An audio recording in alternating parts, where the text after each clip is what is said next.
Samosa preparation part 2 video ఇది. Part 1 video already చేసి post చేశాను. ఎవరైనా చూడకపోయింటే ఈ వీడియో కింద ట్యాగ్ చేస్తే డెఫినెట్గా చూడండి. And before going to video please avoid my messy nighty and sweat face. ఆడవాళ్ళు కిచెన్లో ఉంటే స్వెట్ పెట్టడం కామన్ అని, అందులో ఎండాకాలం అనమాట.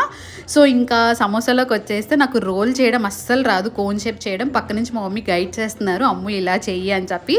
ఫస్ట్ 1, 2 అయితే ఫ్లాప్ అయిపోయినాయి. థర్డ్ వన్ చేస్తూ ఉండగా రోల్ అయితే వచ్చింది కోన్ షేప్. ఇంకా కొంచెం మైదా పెట్టుకుని సీల్ చేసుకున్నాను సైడ్ ఎడ్జెస్న. సో ఇంకొకటి చేస్తూ ఉండగా పర్ఫెక్ట్గా అయితే వచ్చినాయి అనమాట. అండ్ ఫైనలీ ఎలా వచ్చినాయి ఏంటో మీరు చూసేయండి. పిల్ల పోతే మళ్ళీ రాదు ఏడు, వస్తే ఎవడుంటాడే నీకు తోడు.